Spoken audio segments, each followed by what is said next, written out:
Students, कैसे हो आप लोग। आपका हमारे चैनल पर स्वागत है। स्टूडेंट्स, आज हम पढ़ेंगे direct proportion and inverse proportion का प्रैक्टिस सेट नंबर 38 कंप्लीट करेंगे, जो कि इनवर्स प्रोपोर्शन के बारे में दिया गया है। डायरेक्ट प्रोपोर्शन का प्रैक्टिस सेट 37 जो था उसको हमने पूरी तरह से कंप्लीट कर दिया है और इसका वीडियो भी अपलोड कर दिया है।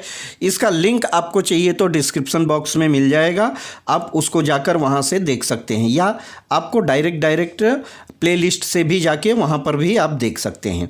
तो चलिए हम स्टार्ट करते हैं इनवर्स प्रोपोर्शन। बच्चों, डायरेक्ट प्रोपोर्शन में आपने सीखा कि डायरेक्ट प्रोपोर्शन में क्या होता है। यहाँ पर डायरेक्ट रिलेशन दिखता है, मतलब एक की वैल्यू बढ़ती है तो दूसरे की वैल्यू ऑटोमेटिक बढ़ती है, या एक की वैल्यू घटती है तो दूसरे की वैल्यू उसी सेम रेशियो सेम प्रोपोर्शन में घटती है।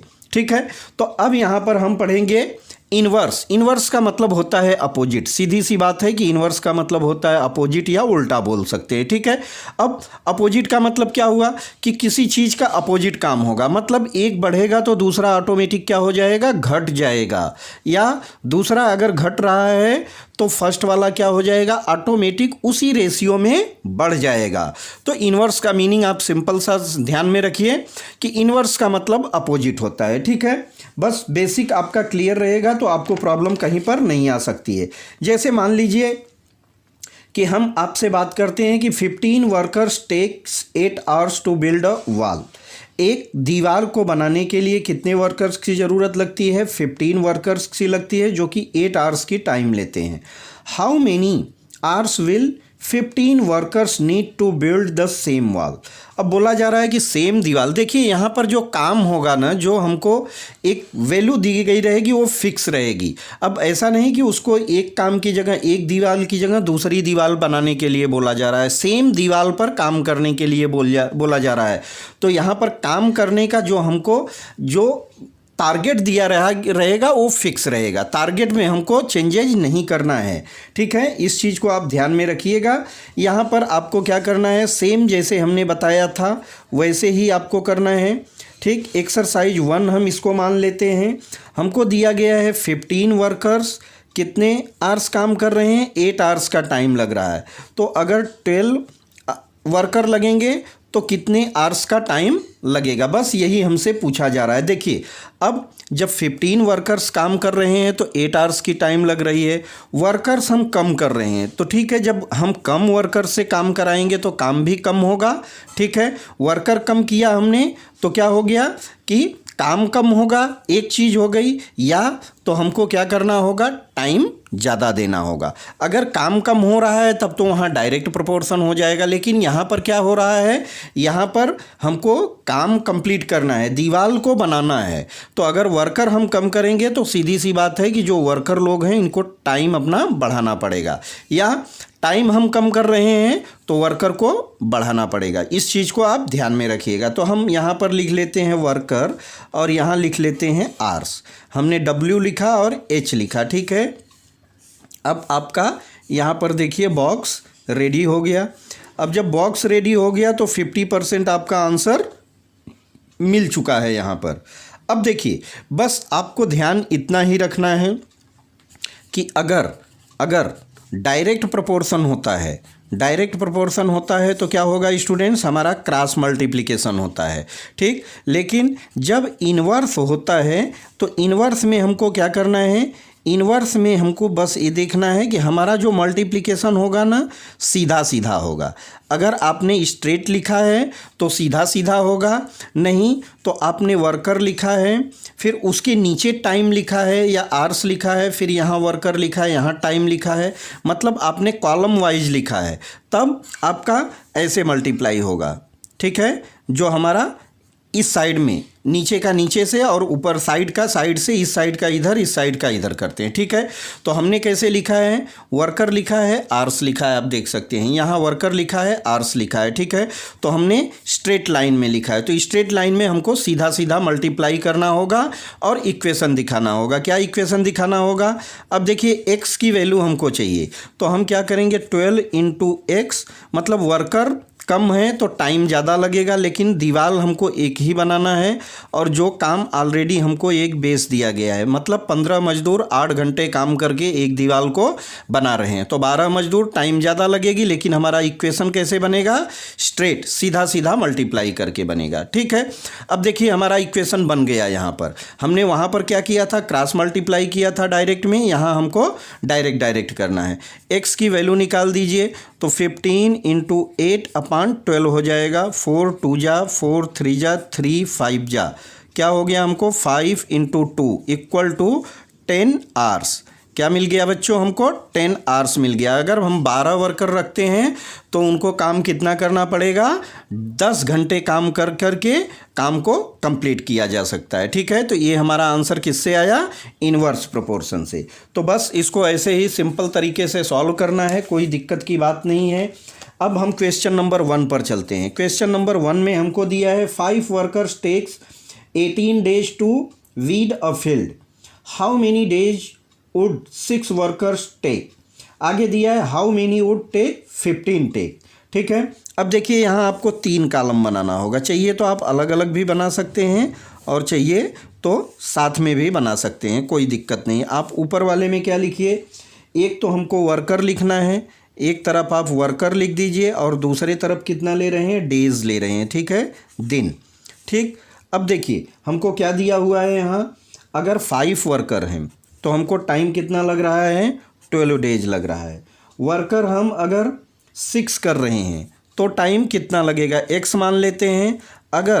अगर हम वर्कर, इसी में हम एक कॉलम और बढ़ा देते हैं कि अगर हम वर्कर को कितना 15 कर देते हैं तो मान लीजिए वाई। हम अलग अलग क्यों लिख दिए, क्योंकि दोनों को समझने में आसानी रहेगी। तो पहले आप एक इक्वेशन को सॉल्व कर लीजिए, फिर उसी से आप दूसरे इक्वेशन को सॉल्व कर दीजिए, आंसर आ जाएगा।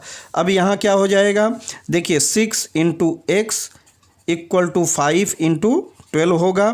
यहाँ हो गया एक्स की वैल्यू चाहिए तो 5 इंटू 12/6 हो जाएगा। 6 2 जा और 5 2 जा 10 डेज का टाइम लगेगा। अगर हम वर्कर एक बढ़ा देते हैं, मतलब 6 कर देते हैं, तो जो काम 12 दिन में हो रहा था वो कितने दिन में हो जाएगा, 10 दिन में हो जाएगा। ये फर्स्ट क्वेश्चन का आपका आंसर हो गया।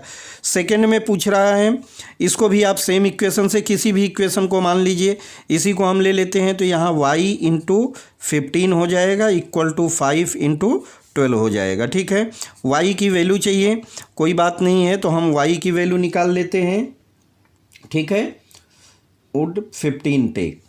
ठीक है, अब देखिए क्या करना है हमको, यहाँ 5 इंटू 12 हो जाएगा और नीचे 15, 5 3 जा और 3 4 जा 12, 4 डेज। ठीक है, अगर हम वर्कर क्या करते हैं, वर्कर की संख्या हम 15 कर देते हैं तो हमारा काम 4 दिन में हो जाएगा। अगर हम वर्कर की संख्या 6 कर देते हैं तो काम 10 दिन में कंप्लीट हो जाएगा। तो आपका ये फर्स्ट का आंसर हो गया और यहाँ पर सेकंड का आंसर हो गया। तो सिंपल तरीके से आप इसको निकाल सकते हैं। आगे चलिए हम करते हैं क्वेश्चन नंबर 2। क्वेश्चन नंबर 2 में हमको दिया है Mohan Rao took 10 days to finish a book. Mohan Rao took take, क्या ले रहे हैं, एक बुक को पढ़ने के लिए 10 डेज लग रहा है। ठीक है, तो हम एक तरफ डेज लिख दे रहे हैं और दूसरे तरफ क्या है, पेजेज है। ठीक है, पेजेज है।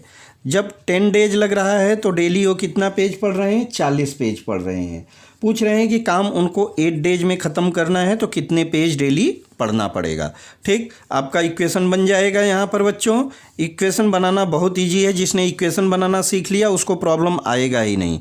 अब देखिए डायरेक्ट मैंने बताया है कि सामने सामने मल्टीप्लाई होगा, तो 8 into x equal to 10 into 40, x equal to 10 into 40/8 हो जाएगा। 8 5 जा 40, 5 10 जा कितना होता है, 50 पेज। क्या आ गया, यहाँ पर हमसे पेज पूछा जा रहा है कि डेली उनको कितना पेज पढ़ना होगा। तो डेली अगर वो 50 पेज पढ़ते हैं तो उनको आराम से क्वेश्चन को, पूरी बुक को कंप्लीट कर लेंगे, कोई दिक्कत नहीं आएगी। तो हम आंसर लिख देंगे 50 pages will be read by Mohan Rao. ठीक है, चलिए क्वेश्चन नंबर 3 बहुत इंपॉर्टेंट है, इसको थोड़ा ध्यान से समझिएगा। अब देखिए दिया है कि मेरी cycles at 6 kilometre per hours, how long will she take to reach her aunt's house which is 12 kilometre. हमको डिस्टेंस दिया है। ठीक है, डिस्टेंस दिया है कितना, अब समय हमको चाहिए तो समय इक्वल टू मतलब टाइम, टाइम इक्वल टू क्या होता है स्टूडेंट, डिस्टेंस और अपान स्पीड। अब पहले तो हम देख लेते हैं कि उनको टाइम कितना लग रहा है। तो टोटल डिस्टेंस है 12 किलोमीटर और 6 किलोमीटर के स्पीड से जा रहे हैं, तो 2 आवर्स का टाइम लगेगा। अब हमारा क्वेश्चन क्या बन जाएगा कि 6 किलोमीटर की स्पीड से अगर वो लड़की जा रही है तो कितना टाइम लगेगा, उसको 2 आवर्स लगेगा। आगे हमको बोला जा रहा है कि अगर उसने स्पीड कम करा तो कितने घंटे लगेगा उसको, ठीक है। तो कोई दिक्कत नहीं है। आप देखिए यहाँ पर इक्वेशन बनाइए। इक्वेशन के लिए क्या है कि हम एक तरफ तो लिख देंगे इसका टाइम लिख देंगे, ठीक है, एक तरफ लिख देंगे किलोमीटर और एक तरफ लिख देंगे टाइम। 6 किलोमीटर की स्पीड से चलती है तो 2 आवर्स लगते हैं। जब 4 किलोमीटर की स्पीड से चलेगी तो कितना आवर्स लगेंगे, बस यही पूछा जा रहा है, ठीक है, कोई दिक्कत नहीं। देखिए यहाँ पर भी इक्वेशन हमारा इन्वर्स बनेगा। क्यों? क्योंकि जब 6 किलोमीटर की स्पीड से चल रही तो 2 घंटे लग रहा है, जब स्पीड कम कर देगी तो टाइम ज़्यादा लगेगा, तो इन्वर्स बनेगा। इन्वर्स में क्या होगा, 4 × x इक्वल टू 6 × 2। क्यों? क्योंकि जाने का और आने का डिस्टेंस सेम है, 12 किलोमीटर उसको आना है और जाना भी है। x इक्वल टू क्या हो जाएगा स्टूडेंट्स, x इक्वल टू हो जाएगा आपका 6 × 2/4। 2 जा और 2 3 जा, x इक्वल टू क्या आ गया 3 क्या हो गया, हमारा आंसर हो गया। तो हम क्या लिख देंगे, 3 hours she will take time to reach